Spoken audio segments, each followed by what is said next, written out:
నమస్తే, welcome to burning issue. Andhra Pradesh రాజకీయాల్లో సరికొత్త సీన్ కనిపిస్తోంది. 2024 ఎన్నికల ఘోర పరాజయం నుంచి వైసీపీ చాలా త్వరగానే కోలుకుంటోందా? తాడేపల్లి ప్యాలెస్కే పరిమితం అవుతారనుకున్నటువంటి మాజీ సీఎం జగన్ అనూహ్యంగా ఫీల్డ్లోకి ఎందుకు దిగుతున్నారు? నిన్నటి వరకు సోషల్ మీడియా, వ్యక్తిగత దూషణల చుట్టూ తిరిగిన వైసీపీ అజెండా ఇప్పుడు సడన్గా ప్రజా సమస్యల వైపు ఎందుకు టర్న్ తీసుకుంది? గల్లంతైన మత్స్యకారుల కుటుంబాలను పరామర్శించడం, భీమవరంలో ఆక్వా రైతులతో ముఖాముఖి నిర్వహించి ఫీడ్ ధరలపై ప్రభుత్వాన్ని నిలదీయడం, రాయలసీమ లిఫ్ట్ ఇరిగేషన్ కోసం ఉద్యమాలకు రెడీ అవ్వడం, వీటన్నిటికీ మించి నిన్నటి వరకు 3 రాజధానులన్న వైసీపీ ఇప్పుడు అమరావతి రైతుల కోసం కోర్టుకెళ్తామనడం వెనుక ఉన్నటువంటి ఆ పొలిటికల్ ట్విస్ట్ ఏంటి? ఒకేసారి 4 బలమైన వర్గాలను టార్గెట్ చేస్తూ వైసీపీ దూసుకుపోతుంటే కూటమి ప్రభుత్వం ఎందుకు మౌనముద్ర దాల్చింది? వైసీపీ అటాక్కు కౌంటర్ ఇవ్వడంలో అధికార పక్షం ఎందుకు వెనకబడుతోంది? అసలు వైసీపీని అడ్డుకునేందుకు కూటమి దగ్గరున్న అస్త్రాలేంటి? చూద్దాం ప్రైమ్ 9 బర్నింగ్ ఇష్యూలో.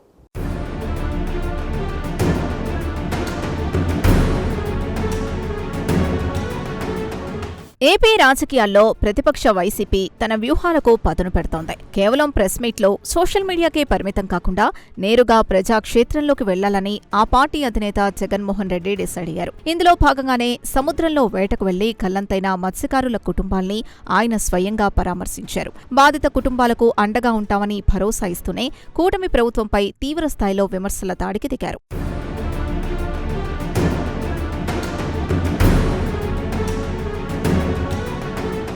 మత్స్యకారులు గల్లంతైతే ప్రభుత్వం సరిగా స్పందించలేదని, రెవెన్యూ ఆపరేషన్లలో తీవ్ర నిర్లక్ష్యం వహించిందని జగన్ ఆరోపించారు. ఆపదలో ఉన్నవారిని ఆదుకోవడంలో కూటమి సర్కార్ పూర్తిగా విఫలమైందని మండిపడ్డారు.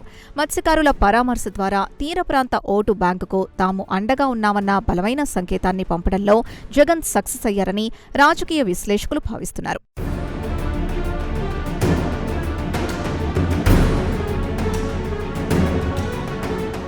మత్స్యకారుల పరామర్శ ముగిసిన వెంటనే జగన్ తన ఫోకస్ ని ఆక్వా రైతుల వైపు మళ్లించారు. భీమవరం వేదికగా ఆక్వా రైతులతో ఆయన ప్రత్యేకంగా ముఖాముఖి నిర్వహించారు. రాష్ట్రంలో సుమారు 5 లక్షల మందికి ఉపాధి కల్పిస్తున్న ఆక్వా రంగాన్ని కూటమి ప్రభుత్వం పూర్తిగా విస్మరించిందని, ప్రభుత్వ నిర్లక్ష్యం కారణంగా రైతులు భారీ నష్టాలు చవిచూస్తూ తీవ్ర సంక్షోభంలో కూరుకుపోయారని జగన్ తీవ్ర ఆందోళన వ్యక్తం చేశారు.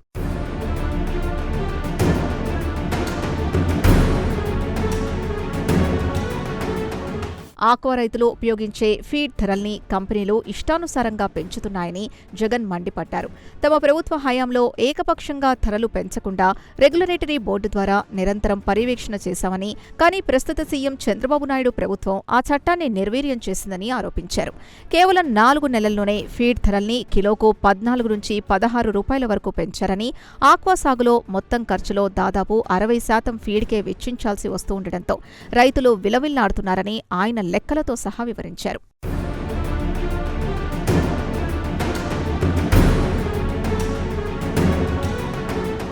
మినరల్ మిక్సర్ ధరలు పెరిగాయని, ఫీడ్ ధరలు పెంచుతున్న కంపెనీలు మరి ముడిసరుకు ధరలు తగ్గినప్పుడు మాత్రం ఎందుకు తగ్గించడం లేదని వైఎస్ జగన్ సూటిగా ప్రశ్నించారు. ఈ దోపిడీని అరికట్టాల్సిన ప్రభుత్వం చోద్యం చూస్తోందని విమర్శించారు. ఈ ముఖాముఖి ద్వారా ఆక్వా రైతుల సమస్యలపై ప్రత్యక్ష పోరాటానికి దిగేందుకు వైసీపీ గ్రౌండ్ ప్రిపేర్ చేసుకుంటోందని, ఉభయ గోదావరి జిల్లాల్లో కోల్పోయిన పట్టును తిరిగి సాధించేందుకు ఇందుకు బలమైన అస్త్రంగా వాడుకుంటోందని స్పష్టమవుతోంది.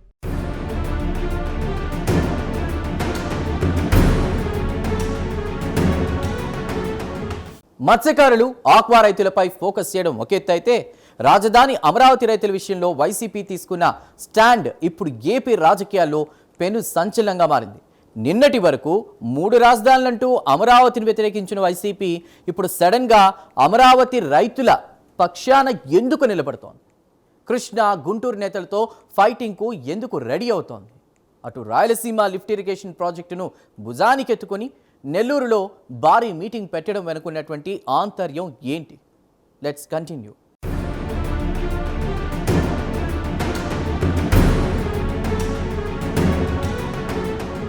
రాజకీయాల్లో శాశ్వత మిత్రులు, శాశ్వత శత్రువులు ఉండరంటారు. ఇప్పుడు ఏపీలో వైసీపీ స్టాండ్ చూస్తుంటే అదే నిజమనిపిస్తోంది.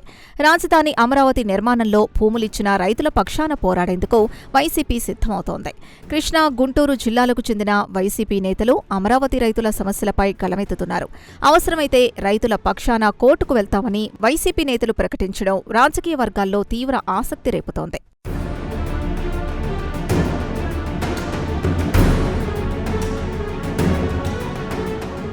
గత 5 ఏళ్ల పాలనలో అమరావతిని కేవలం ఒక సామాజిక వర్గానికి ఆపాదించి 3 రాజధానుల నినాదంతో ముందుకు వెళ్లిన వైసీపీ ఇప్పుడు అదే అమరావతి రైతుల కోసం కోర్టుకెళ్తామనడం ఒక ఊహించని ట్విస్ట్. కూటమి ప్రభుత్వం అమరావతిలో చేపడుతున్న భూసేకరణ, రోడ్ల నిర్మాణం, పరిహారం చెల్లింపుల్లో జరుగుతున్న లోపాల్ని ఎత్తిచూపుతూ రైతుల సానుభూతి పొందేందుకు వైసీపీ ఈ కొత్త ఎత్తుగడ వేసిందని విశ్లేషకులు భావిస్తున్నారు.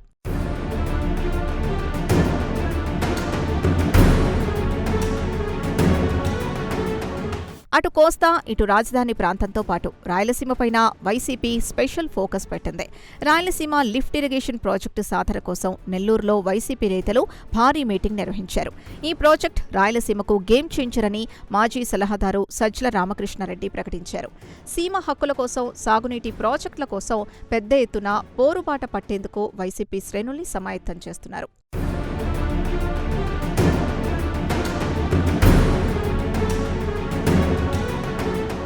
మత్స్యకారులు, ఆక్వా రైతులు, రాజధాని రైతులు, రాయలసీమ ప్రజలు ఇలా ఒకేసారి 4 భిన్నమైన బలమైన వర్గాల్ని టార్గెట్ చేస్తూ వైసీపీ పావులు కదుపుతోంది. గత ఎన్నికల్లో ఈ వర్గాలన్నీ కూటమి వైపు ఏకపక్షంగా మొగ్గు చూపాయి. ఇప్పుడు ఆయా వర్గాల్లో ఉన్న చిన్నపాటి అసంతృప్తుల్ని కూడా క్యాష్ చేసుకునేందుకు కోల్పోయిన తమ ఓటు బ్యాంకును తిరిగి రాబట్టుకోవాలన్నది వైసీపీ మాస్టర్ ప్లాన్గా స్పష్టంగా తెలుస్తోంది.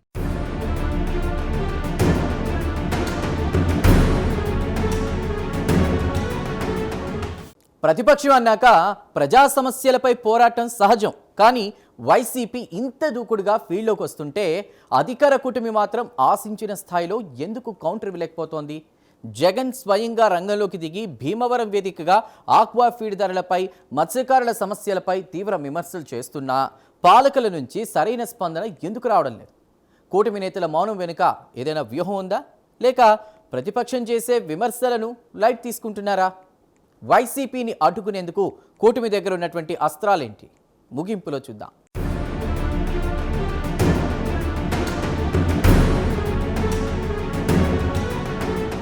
వైసీపీ అధినేత జగన్, ఆ పార్టీ ముఖ్య నేతలు ప్రతిరోజు ఏదో ఒక ఇష్యూపై ప్రభుత్వాన్ని టార్గెట్ చేస్తూ తీవ్ర విమర్శలు చేస్తున్నారు. కానీ అధికార కూటమి మాత్రం ఆశించిన స్థాయిలో కౌంటర్ అటాక్ కనిపించడం లేదు. మంత్రులు, అధికార పార్టీ నేతలు అడపాదడపా స్పందిస్తున్నా అది వైసీపీ విమర్శల్ని తిప్పికొట్టేంత బలంగా లేదన్న అభిప్రాయం వ్యక్తమవుతోంది. పాలకుల నుంచి సరైన స్పందన లేకపోవడం రాజకీయ వర్గాల్లో చర్చనీయాంశంగా మారింది.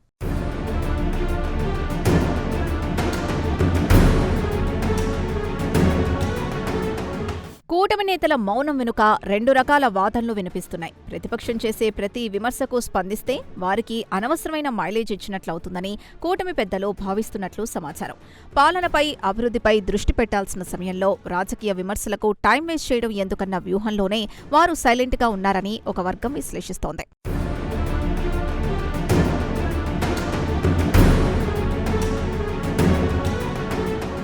అందుకే ప్రతిపక్షం చేసే ఆరోపణల్ని ఎప్పటికప్పుడు తిప్పికొట్టకపోతే అవే నిజమని ప్రజలు నమ్మే ప్రమాదం ఉందని రాజకీయ పండితులు హెచ్చరిస్తున్నారు. ఆక్వా ఫీడ్ ధరలు పెరిగిపోయాయని, మత్స్యకారుల విషయంలో ప్రభుత్వం ఫెయిల్ అయిందని జగన్ ఆరోపిస్తున్నారు. ప్రభుత్వం ఏం చేసిందో లెక్కలతో సహా ప్రజల ముందుంచాల్సిన బాధ్యత పాలకులపై ఉంది. అలా చేయకుండా మౌనంగా ఉంటే ప్రభుత్వానికి చేత కావడం లేదన్న తప్పుడు సంకేతాలు ప్రజల్లోకి వెళ్తాయన్న ఆందోళన కూటమి శ్రేణుల్లోకి వ్యక్తమవుతోంది.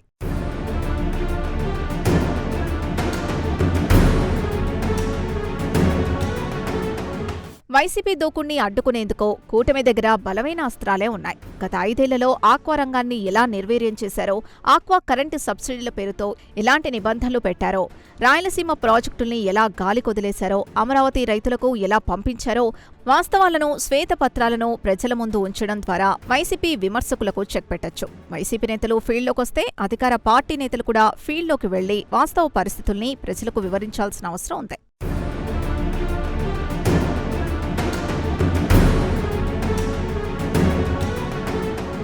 ఏదేమైనా ఏపీ రాజకీయాల్లో ఇప్పుడు సరికొత్త చదరంగం మొదలైంది.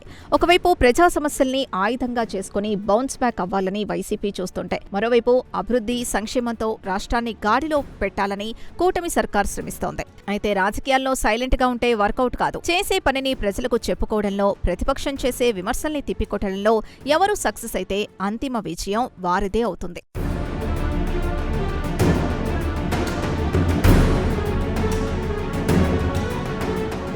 ప్రతిపక్షం బలంగా ఉంటేనే అధికార పక్షం అప్రమత్తంగా ఉంటుంది. ఇది ప్రజాస్వామ్యానికి చాలా అవసరం. ఎన్నికల షాక్ నుంచి తేరుకుని వైసీపీ ప్రజా సమస్యలపై పోరాడడానికి ఫీల్డ్లోకి రావడం ఆహ్వానించదగ్గ పరిణామమే. అయితే నిన్నటి వరకు తాము చేసిన తప్పులను పక్కన పెట్టి ఇప్పుడు అదే వర్గాల కోసం పోరాడతామంటే ప్రజలు ఎంతవరకు నమ్ముతారన్నది పెద్ద ప్రశ్న.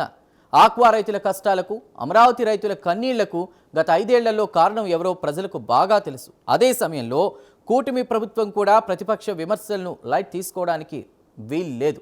మత్స్యకారులు, ఆక్వా రైతులు, రాజధాని రైతులు వీరంతా కూడా ప్రభుత్వానికి అండగా నిలిచిన వర్గాలు.